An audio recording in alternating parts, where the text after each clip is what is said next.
there. Welcome. How are you today? Very well, I hope. I'm a little concerned. I am wearing another one of my new shirts, which continue to pour into the letterbox here at the Mirable Studios. Oh, yes, I've been going mad on eBay. There's about 10 altogether, and they are arriving slowly. I often worry a bit about eBay, that something's actually going to arrive or not. But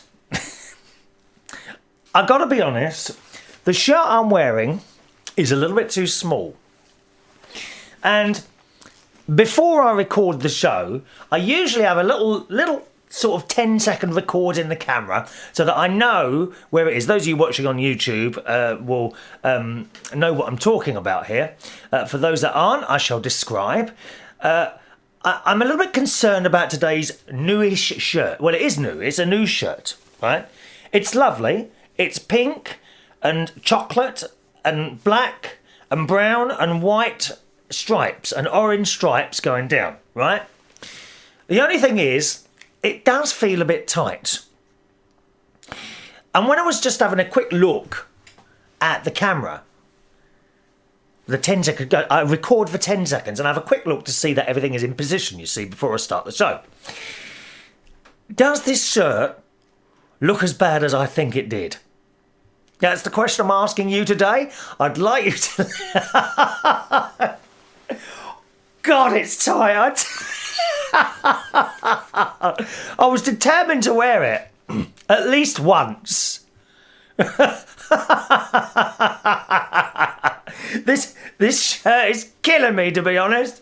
Does it really look as bad as I think it does, or was it worth trying to squeeze into it just to do this show? Oh, I can barely breathe. It's a bit like having a girdle on. You know what I mean, ladies? Have you got a girdle on? I'm sure my nan... Was it a girdle she used to... I'm just sure she used to wear a girdle. No. Oh, no, it was suspenders. That was it. My nan... No, I don't wear suspenders, no. Pardon?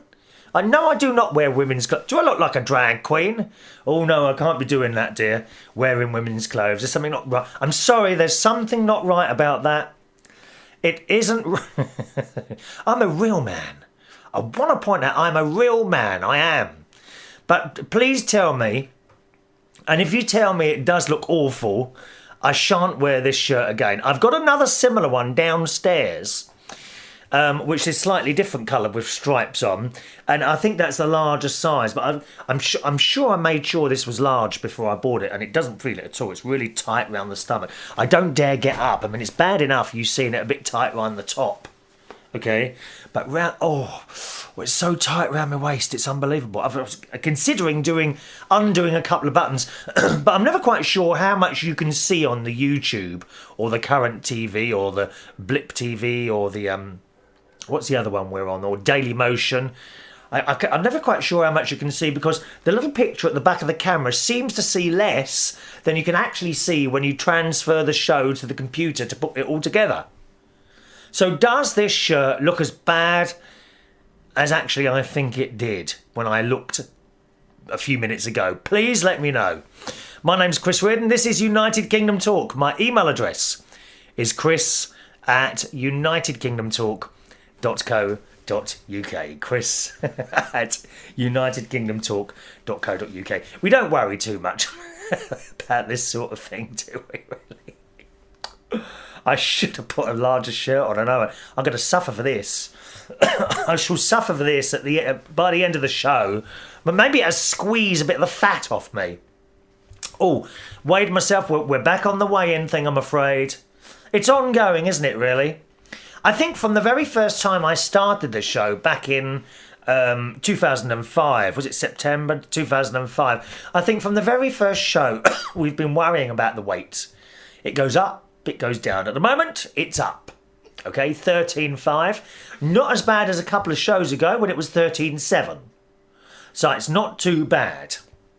And I was doing quite well yesterday. I have almost managed to completely replace crisps and chocolate with strawberries and grapes and bananas and peppers. Okay? What happens now when I go to work?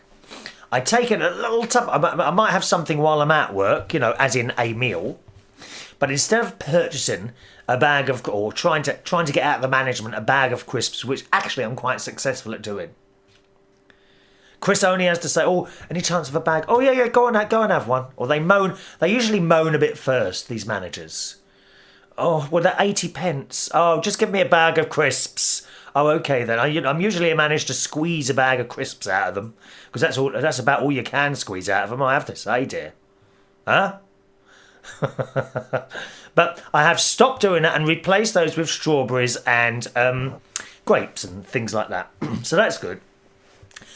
And last night it was going so well yesterday, and then suddenly this buffet appeared. I said, "What's that?" Oh, it's at the buffet for next door. Oh right. I said, "Well, give us a couple of cents." "No, you're not having any. It's for them. It's not for you." And that was Sylvie though. She's a bit like that. Sylvie's a bit like that. She don't like to give you a sandwich until the very end of the night when everyone else has gone, which I suppose is fair enough, but it doesn't do anything for me, dear. Anyway, at the end of the night, the room had cleared, and I thought I'll just sneak into there while Sylvie's not looking and see if there's any sandwiches left or anything. And I went in there. Oh my God, there were 2 plates full. Great, not little plates, dear, dinner plates. You know those big serving plates? There were 2 huge plates of sandwiches left. Now, I'm a bit picky with the food, as you know. I don't like to eat anything foreign. I mean, it's bad for you. It is bad for you. Don't touch that Chinese and Indian and Thai and Vietnamese food. You mustn't eat it, dear. You'll get ill. Pie and chips. That's it. Sausage, egg, beans and chips. I do have a couple of foreign things. Yes, chili con carne, lasagna, pizza, that sort of thing, But none of that, oh my God, what is it? Chow mein chicken or whatever it is that my nephew had while he was staying here the other day and ruined the inside of my bin outside by putting in,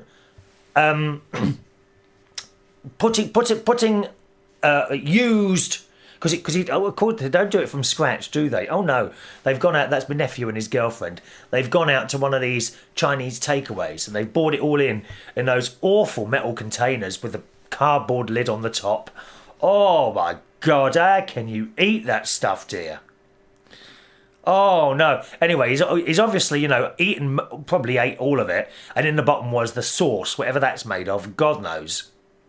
And instead of putting it in a plastic bag and then put it in the bin, he's just chucked it in the bin. And of course, it's gone all in my nice, clean plastic bin that I only cleaned out a couple of weeks ago. So the bin man came last week, emptied the bin as usual. And as I take it back, I always like to lift the lid and check that the contents of my bin has been emptied and has gone to some landfill site somewhere on the other side of the world. And I opened it. And I was shocked and horrified to find a brown, sticky mess in the bottom of the bin. And I had a little sniff, and it gave it away. It was chicken chow mein something or whatever. The smell. Oh, it made me ill. So I shall have to have a go at him for that. How dare he? How dare he disgrace my bin? Mind you, it's not as bad as when someone disgraces your toilet. And we won't go into graphical details here, but you know the sort. They use your toilet, and then when you go in afterwards, you look down. Oh, no. If you come round here, I don't have many visitors here to the Mirable Studios. Katie, my cat, doesn't like it. I'm sorry. It's not me. Blame the cat. She doesn't like visitors other than family and very, very, very close friends. Huh? And occasionally workmen, as long as they are under the age of 35 and decent looking and don't wear dreadful shirts like what I've got on today.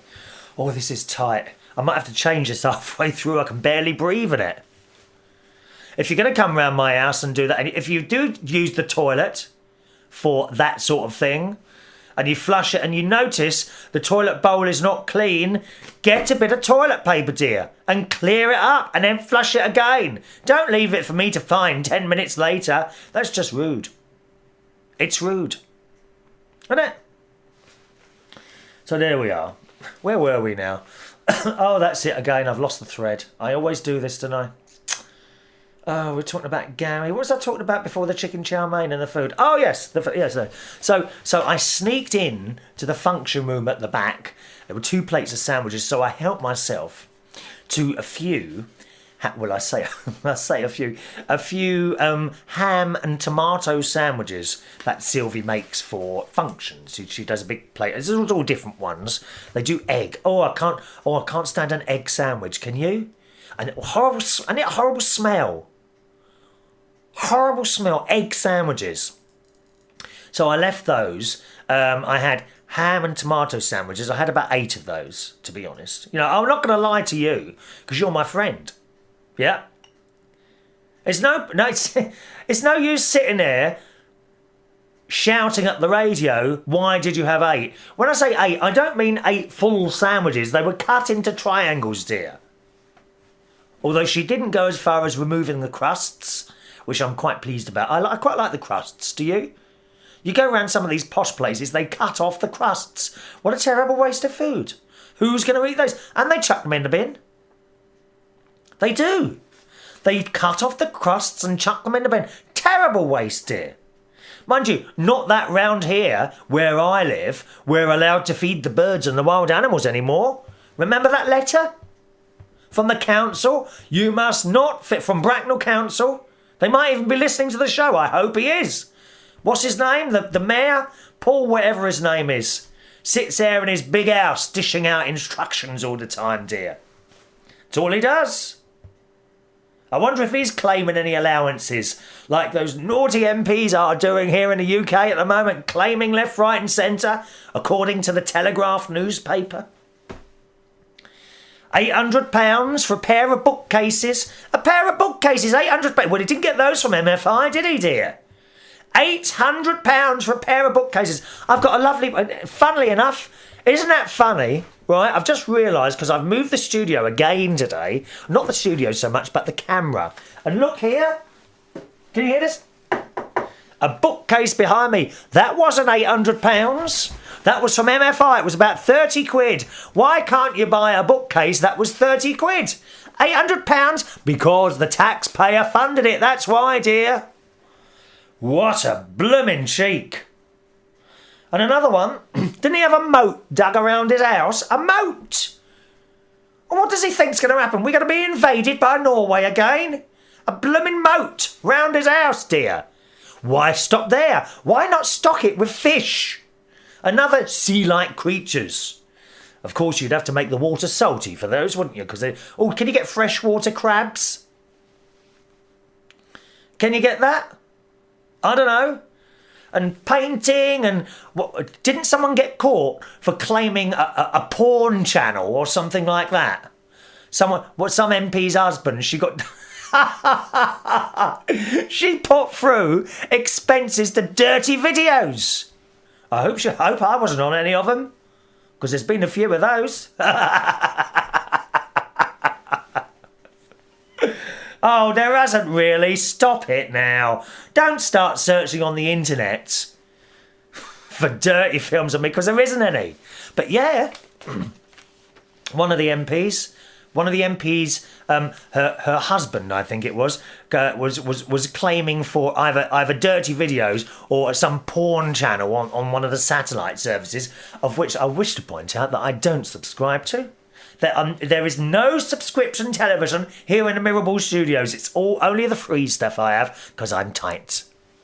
And I like being tight. That's it. So I helped myself to about 8 little sandwiches. And the bar staff, do you know, I don't know what's happened to the bar staff in this place that I worked, which I have now left. I'm coming to that. Don't rush me. I'm trying to get there, dear. Don't rush me.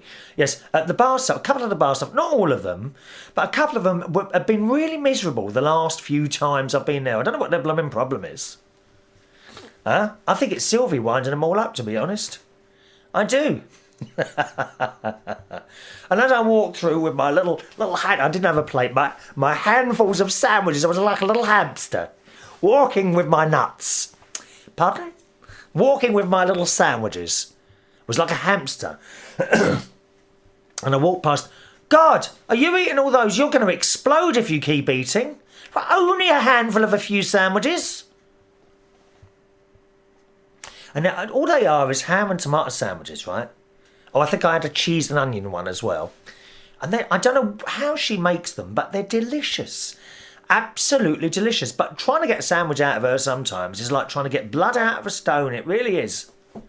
So I sat in the back room, eating these sandwiches. I had finished, incidentally.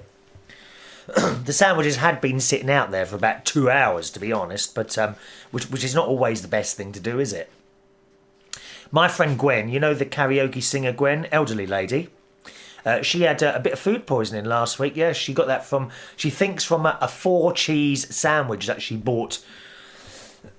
Oh dear, from one of these sandwich shops. Sorry, I got a bit of a throat today. Don't worry, I'm not going to peg out. Just a little bit of mucus coming up. I know why that was. I've just had my breakfast. Usually I don't have breakfast now before I come and talk to you. It's true. So I had my sandwiches and that was it. Now, so that's where I fell off the wagon. Last night I was doing so well until the free buffet came out. And we do like a free buffet.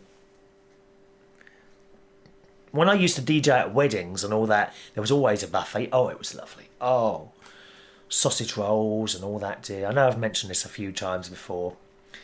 But when you do a buffet, here's a bit of advice for you. If you're doing a wedding, because I've done them all, dear. I've DJ'd at all these places. The advice is, don't try and be blooming clever with the food, okay? Ham and tomato sandwiches, cheese sandwiches. The egg ones don't tend to go very much. Yes, I know it's cheaper to make the egg ones, but what is the point of making platefuls of sandwiches so that they look like there's enough? And now we have to chuck them all away at the end. What a terrible blooming waste that is, isn't it, eh? Terrible waste. Keep it plain and simple and it will all go. Bowls of crisps, sausage rolls, vol-au-vents. Vol-au-vents. I know how you say it, vol-au-vents. I say vol-au-vents. And things like that. Keep it simple, dear.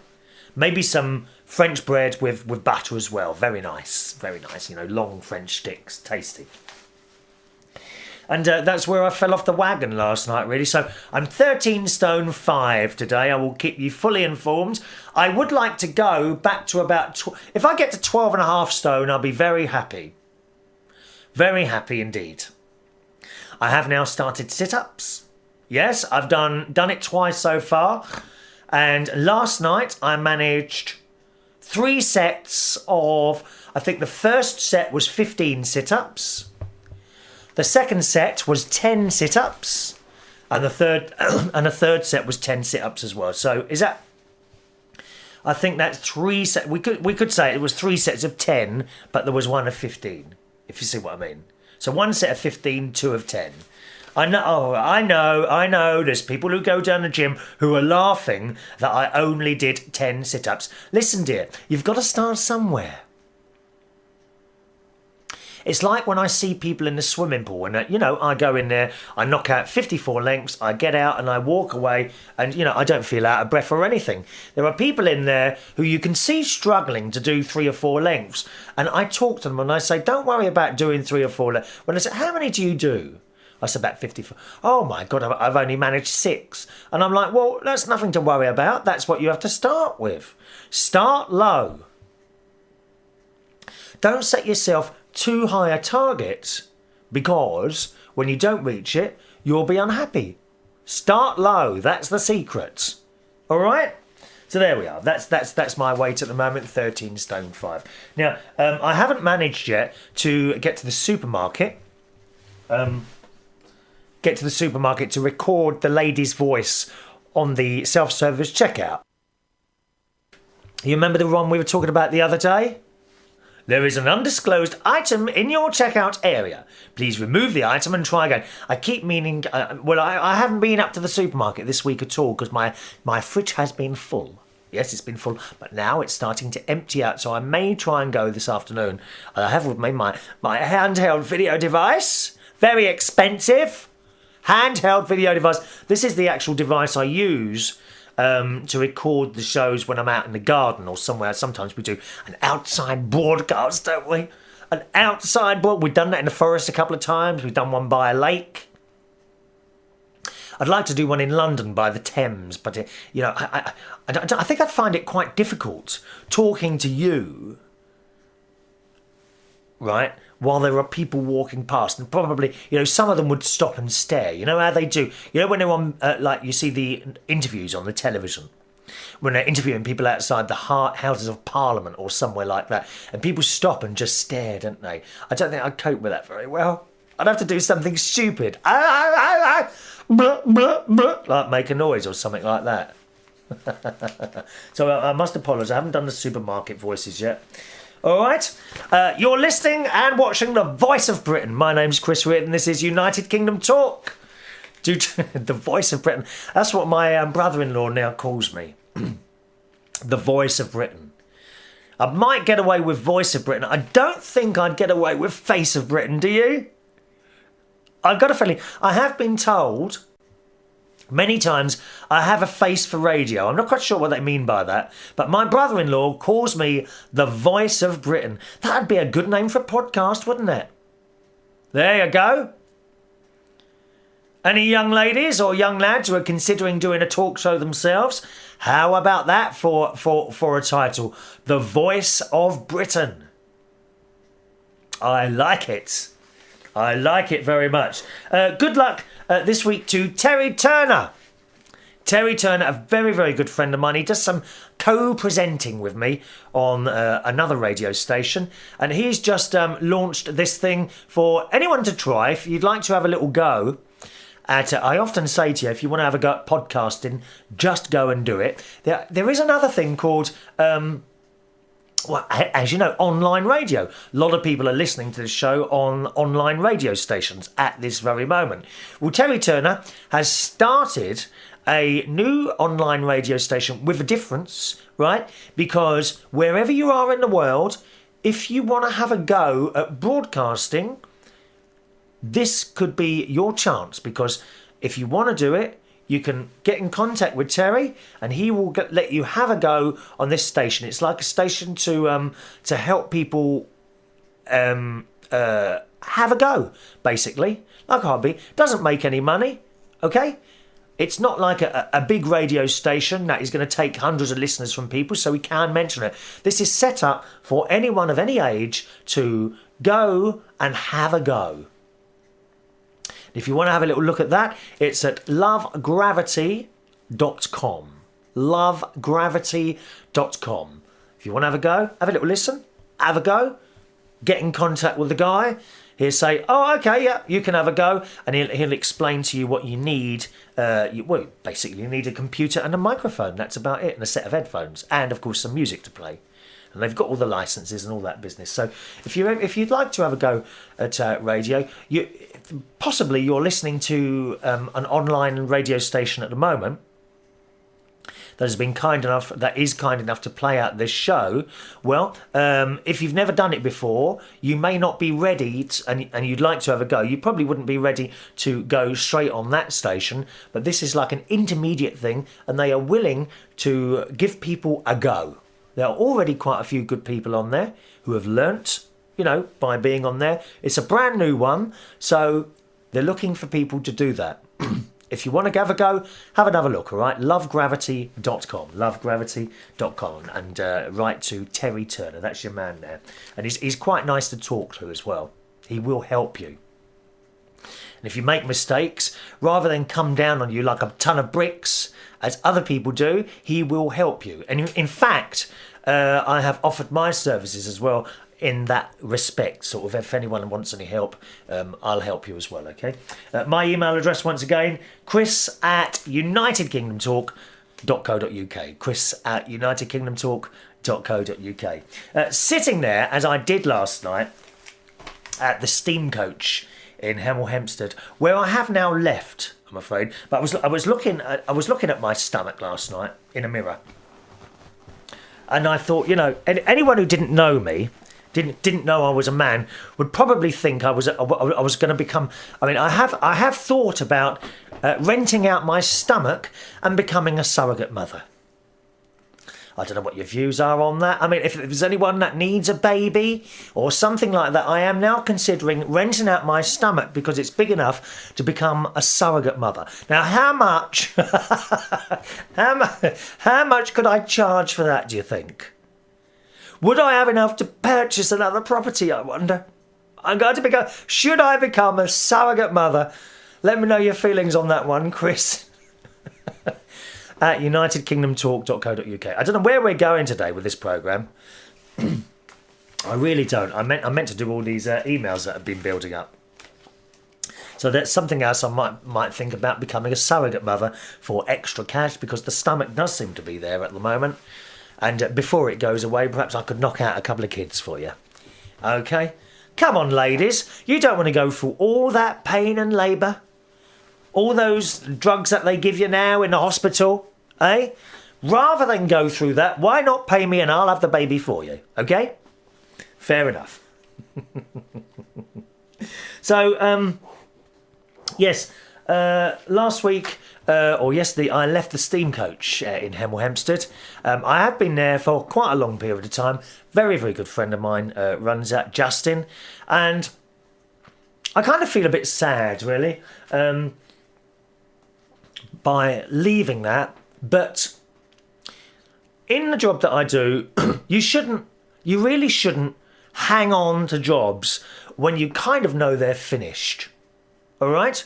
Now, I've been there, I think, since 2002, 2003, so quite a long time. But really, what I do there no longer works. The time has passed. Everything that we do as entertainers, I think, has a shelf life. Whether you're a singer, a dancer, whether you're something, I think it all has a shelf life. And you have to recognise when what you do in a place has come to an end. Sometimes it bounces back, although that's rare. That's quite rare. Once you've thought, this isn't working for me anymore, you have to go. Now, the setup there worked quite well for a number of years, but I think I told you a few months ago that it's going a bit quiet there, certainly on the nights I do. So that's it, really. He did have a band there a couple of Saturdays ago as well. Sorry, I've got an itchy nose again. He did have a band there, and that worked very well. The place was packed, absolutely packed. And indeed, over the last few years, when I've been there on a Friday night, it too has been packed. But it's done. So I told him last night, this is it now. I'm taking a new job in Birmingham, which I already told you about a couple of shows ago, didn't I? So I've kind of set that up now. From next week, I'll be working in Birmingham on Friday night. So I don't know if you're in Birmingham, at a place called Route 2. Route 2. I've never been to Birmingham. I have been to Birmingham once, that's a lie. But I don't know where this place is or what the parking's like or anything like that. So always the first night is a little bit funny. But the difference is, this is a large nightclub. And I will be able to put cabaret on as well. So a completely different thing. And, time for change from my point of view. It's all very well. Justin didn't want me to go, of course, from the steam coach, because we are good friends and that. But it doesn't mean the friendship comes to an end or anything like that. We have shall we say, a special relationship, myself and Justin. So very nice. So on one hand, yes, it's very, very sad to leave. There was no bad feelings or anything like that. I didn't leave because I've had a row with someone or because I didn't like someone or anything like that. I left because there was nothing else I could do there. I wasn't required. The pub doesn't need me to be there. Yes, it was easy money. Very easy money. Too easy, and I think that's the problem, you see. Too easy. It was far too comfortable. Far too comfortable. Didn't have to think. Almost like a robot putting the records on. And for me, that's a problem. I need to be able to think. And at the moment, I'm thinking that this blooming shirt is getting tighter and tighter as I'm sitting here. Do you see what I mean? I need a challenge, and here is a new challenge.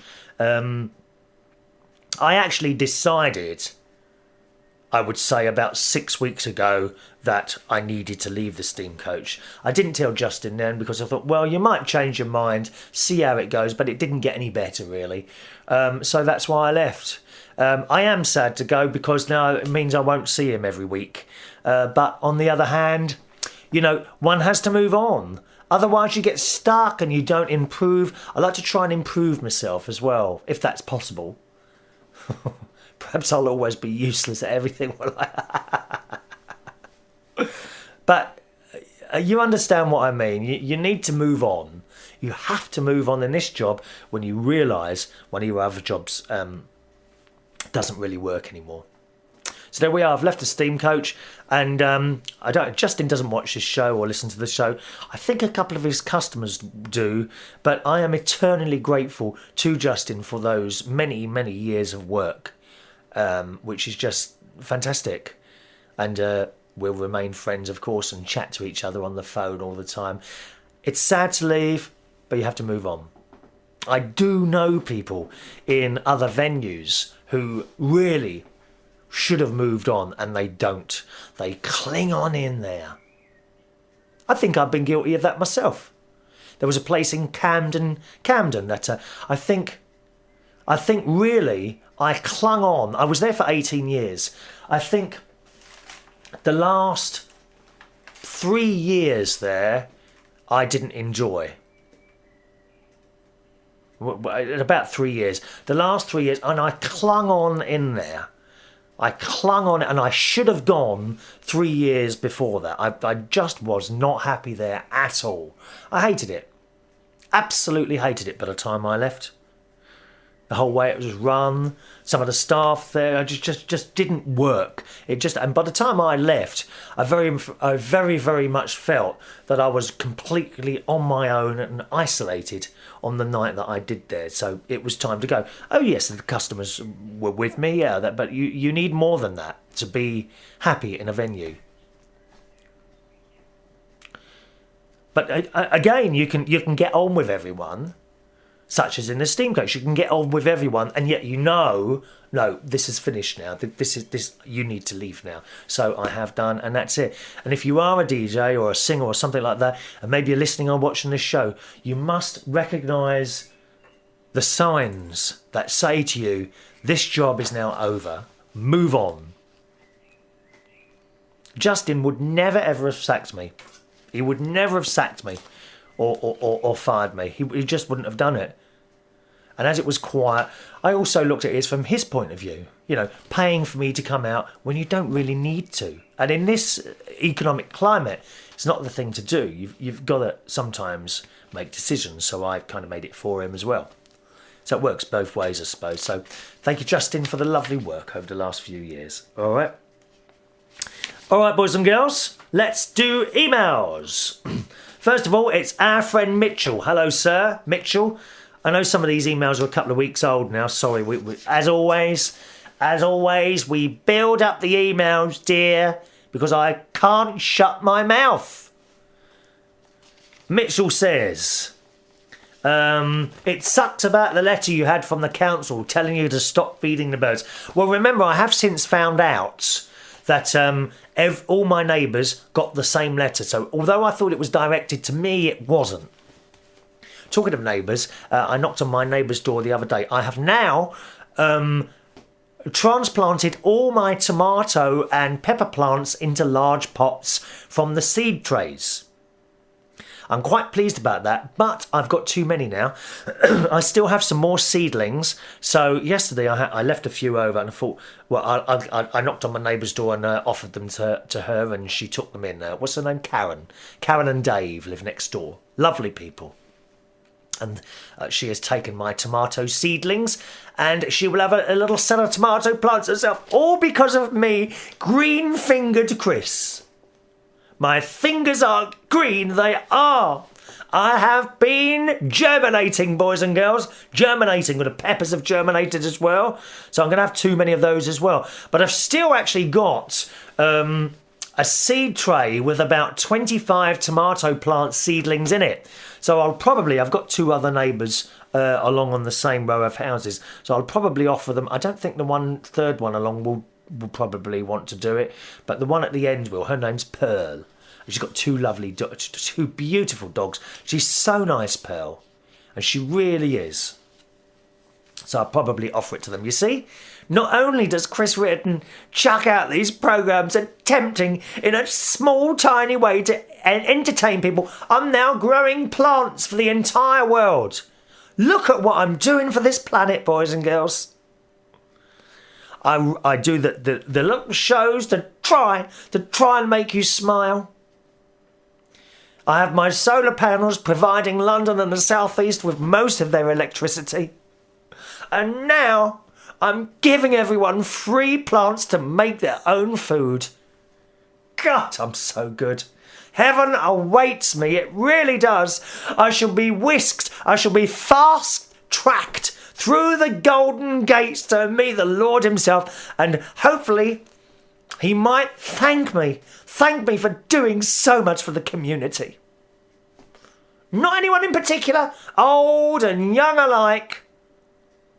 They all get something from Chris Reardon, don't they? If it was my little nephew, Jimmy, he's 12 years old now. If it was him and he'd grown too many plants, he wouldn't give it away. He'd be selling them. He absolutely would. He'd be on a table, because he's done that before. He'd be on a table outside his mum's house trying to sell the extra plants. Anyway, Mitchell says, now about magpies. That's the big fat birds that keep coming into my garden. Have I read this already? Did I read this on an... Oh, it doesn't matter. We'll read it again if I did. I didn't know that they bullied other birds out of their homes. Yes, they do. They get in the nests and they kick the eggs out and they move in. I mean, I know some people like that, dear. Actually, there is a certain person who does that all the time. He moves into venues or moves into people's friends and takes them away. Like a magpie. Magpie! Actually, there's a guy I work with who used to host Magpie on ITV, Tommy Boyd. Lovely bloke. Oh, I could sit there and chat with him for about 10 hours. And funnily enough, it's not always me doing the chatting in that case. He likes a good old chin wag as well. We do like a chin wag, don't we? He does a lot of radio stuff. Have a look at him on the net. Tommy Boyd. B-O-Y-D. Tommy Boyd.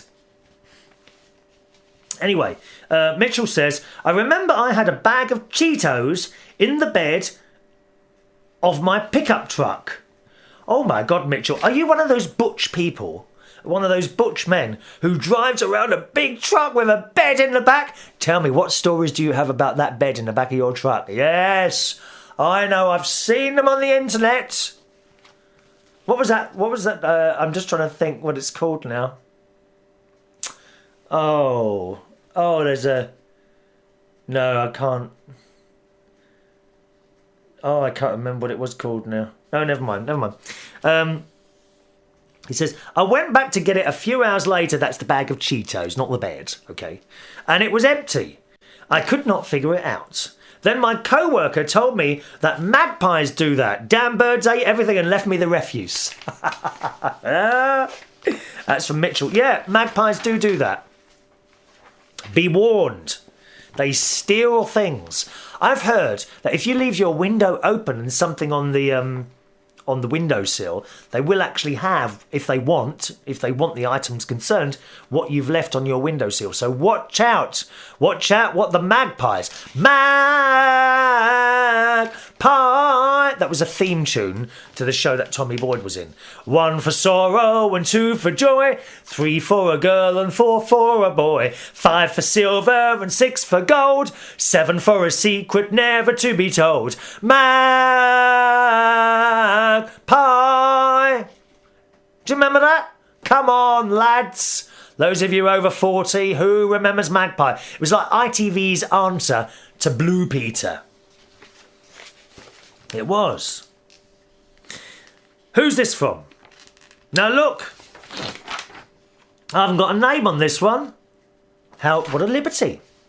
This will be because someone has sent it in either on YouTube or Facebook and the name doesn't always print off. Please, to communicate with the show, please use the email address only, my darlings, all right? Because I don't like to miss anything out. If I miss stuff out, then I have actually got a bit confused with the emails recently, so I must apologise about that.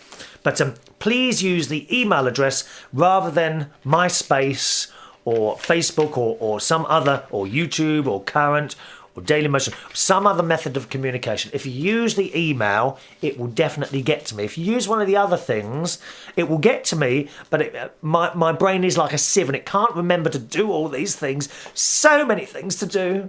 So many men, so little time. Or so many emails, so little time. And this one says, yay, I got hay fever when I was 11 years old. And I had all those tests that Susan talks about. Now, Susan is our cat lover, and she is a bit of an expert when it comes to allergies and cat fur. And she recommends that anyone with pet allergies has these injections that you go to. And a few shows back, we discussed this in great detail. Anyway, someone's written here. They had all the tests that Susan talks about. So all the tests to see what the allergy was. Then, for many years, I went to the doctors every week for a shot or an injection. So an allergy shot. But in my late 20s, I stopped doing it even though it was helping. Just got sick of doing it and it costs a lot of money. And I'm still getting along okay with my hay fever. But with the shots, it was better because it kept my resistance up. So there we are. Thank you very much. I don't know who you are. There's no name being printed on that. But there's someone saying that, yes, they tried the injections that Susan said. And yes, they did work. But they found them expensive and got fed up going to the doctors to have them done. So decided to put up with hay fever instead. So I don't know. If I remember rightly, Susan was saying that after a period of time, you don't have to have so many injections. Or maybe they stop altogether. I don't know. Thank you, Susan. Hello to Julie. Julie is 40. This is YouTube. Hello, Julie, who says, I've got to get to know you, seriously. Thank you, Julie. Why? You do know me, though, dear. You see, that's the thing, Julie. A little line like that tells me that you know me already. The thing is, I don't know you, lovey. I don't know you. Tell me more. One line is not enough. Please tell me more. You know how nosy I am. I like to know about people's lives, dear. Thank you very much. Hello to Joe Morris. Just a quick one-liner from Joe from AmericanTalkUSA.com, another podcast you might want to try, AmericanTalkUSA.com, who writes, Hi, man. Hey, man. How you doing? Oh, you've got to do a Texas accent, haven't I? Hey, man. How you doing? I'm not good at accents. Hope everything in your world is good. Really enjoying the shows. You sound happy. Regards, Joe. I am happy, Joe. I am very happy. Last couple of weeks has been good news. The first, bits of good news this year, really. We're not doing too bad now. I feel I'm now on one of those roller coasters and we're thundering along at warp speed. As like Captain Kirk in the Starship. And he holds on as it goes to warp. Like that, doesn't he? Although you wouldn't catch me on the roller coaster, as you know. We don't do fast rides, dear. I'm quite happy to go to Disney World and sit on It's a Small World. La da da da da da da da da da da da da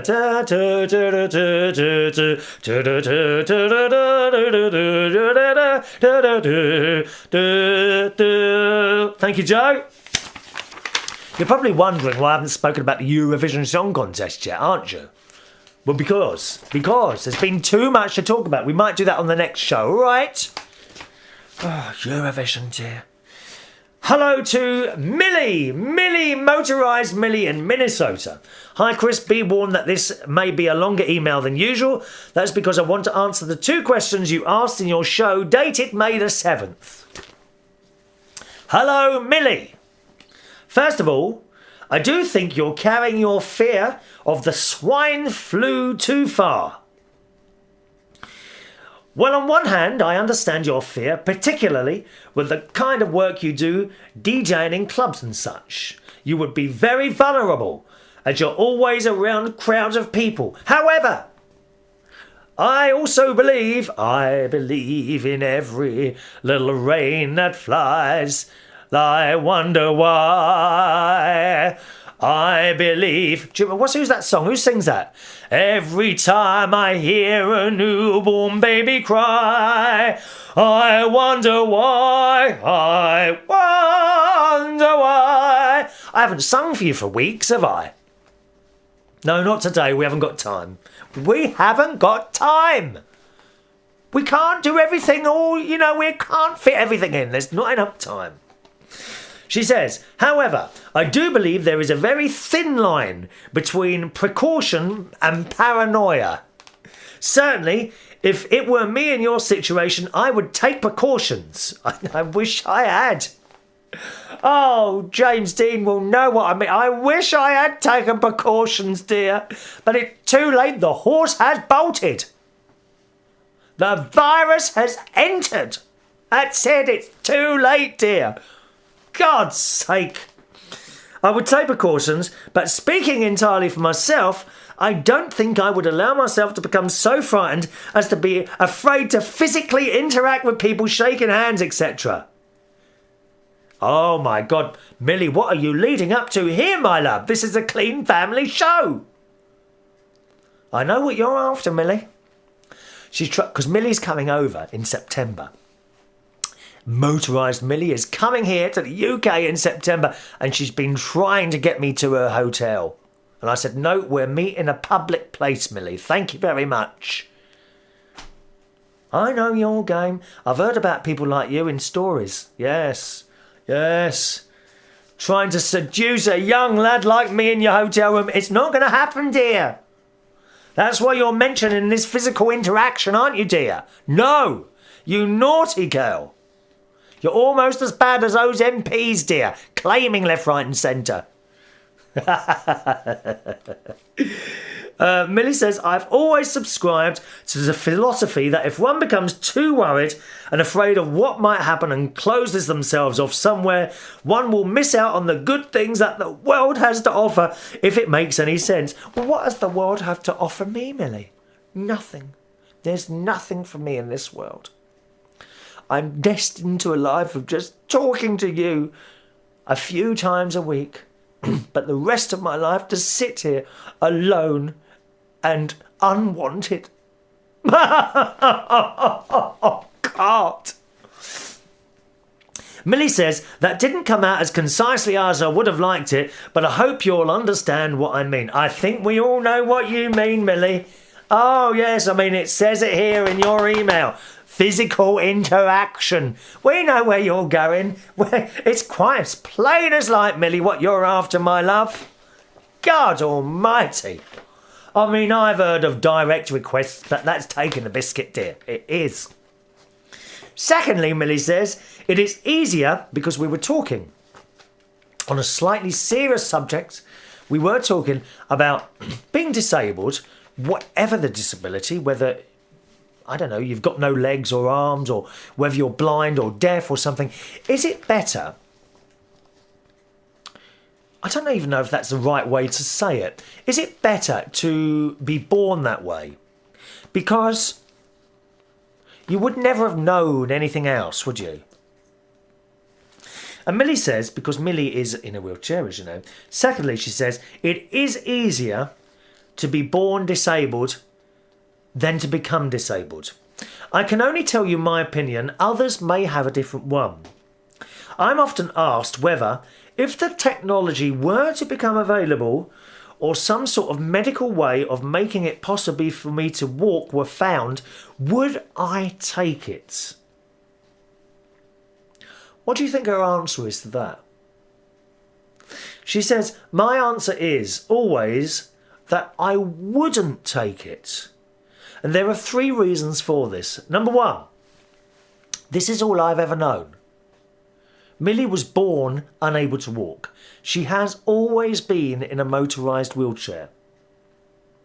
So number one, this is all I've ever known. Number two, this is what God or Spirit or whichever name you want to refer to it by gave me to work with. It is not my job to question it, but to make the best possible life for myself with what I've been given. And number three, technology can wear out, as we all know. If I decided to take the opportunity to use whatever method was devised to make it possible for me to walk, gained the ability to walk, but then eventually lost it again, I know myself well enough to know that I wouldn't be able to cope with that. So very interesting there. Very, very interesting. Millie's disabled. She reckons it's better to become, it's better to be born in whatever way you were born rather than it to happen later on. I know we have a few blind people listening to the show. Not sure if they've always been blind, but can you imagine for just a few moments suddenly waking up one morning and not being able to see?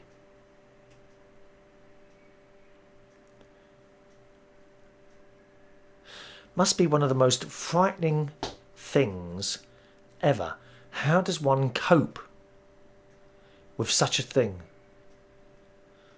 So why we're all out here today worrying about what brand of coffee to buy or something like that, as you're walking around, as the show finishes in, I don't know, six minutes time or so, just have a little thought. As you're walking around, remember, if you're lucky, like me, to have all of your senses, other than perhaps being a bit mad as I am, but I can see, I can hear, I can walk, I can taste, I can smell, I can feel. Stop worrying about things. And perhaps be grateful whether you believe in God or not. Be grateful that you've got all these things that some people don't have. Millie has been in a wheelchair always, hasn't she? As you know. How long do you think you could sit down in a chair for? Suddenly you can't walk. Be grateful for what you have. Have a little think about that when we finish the show, okay? Just sit there for a few minutes and think to yourself. Millie says, before I close this, I wanted to tell you I like a new nickname that you gave me the other day. This was when I'm talking to her on Skype. No one's ever called me Millie Girl before. I love it and you're a sweetheart. I'm glad we became friends. I'm going to wrap this up now before I start crying. Oh, don't start crying, Millie, for God's sake, dear. There's enough tears in this world without you adding to the river of water, which may be useful to the MP here in the UK who dug a moat round his house. He dug a moat. At the taxpayer's expense, dear. I've paid for that. Oh, they're a greedy bunch of so-and-sos. They really are.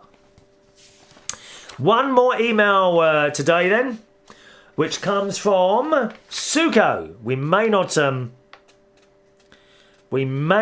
finish it. Actually, that's quite a long email, isn't it, Suko? I tell you what, Suko, I'm going to hold on to that email because I don't think we're going to fit that in. Well, hold on to those two. Let's go to, yes, Wayne in Reading, who lives in Reading, dreadful part of the world. Reading, hard to let properties, awful. Wayne writes, when you mentioned on your last show about the camera problems, I wondered why you didn't use your flip cam. Because Daniel, my other half, has got one and it's very good. Anyway, so it's looking good. Get a refund on the other one. Well, I did send the other one back. It's not come back yet. It's been, it must be about 10 days now. I'll give them another week or so, and if it doesn't come, I'll email them and see. But yes, the other one did go back, and I am now indeed using the flip cam, okay? I was just commenting on your shirt. Looks like pyjamas. This would have been the one where I was wearing my pyjamas. And blow me down. 3 minutes into the show, you mentioned that you are actually wearing pyjamas. that was a few shows back for the pyjama party, wasn't it? He says, when you turned round... I can't say that. Wayne, please... Something to do with the microphone. That's all I'm saying, okay? He also writes, in your show, you wondered if they could stitch your lips together. We could send you to find out. What do other listeners think? It would be quiet, though. Can you imagine me doing a show with my lips stitched up? Hello.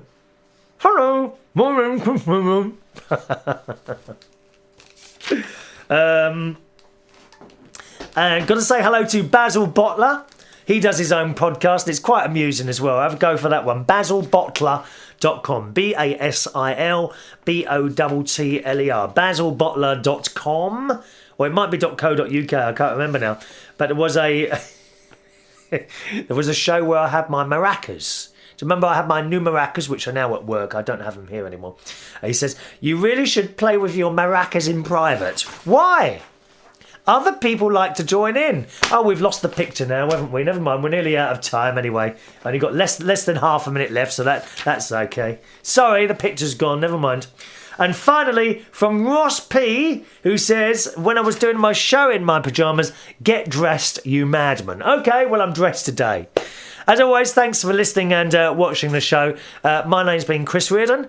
Do join in by email, chris@unitedkingdomtalk.co.uk. chris@unitedkingdomtalk.co.uk. I'll see you on the next show. Thanks for watching and listening. Bye-bye now.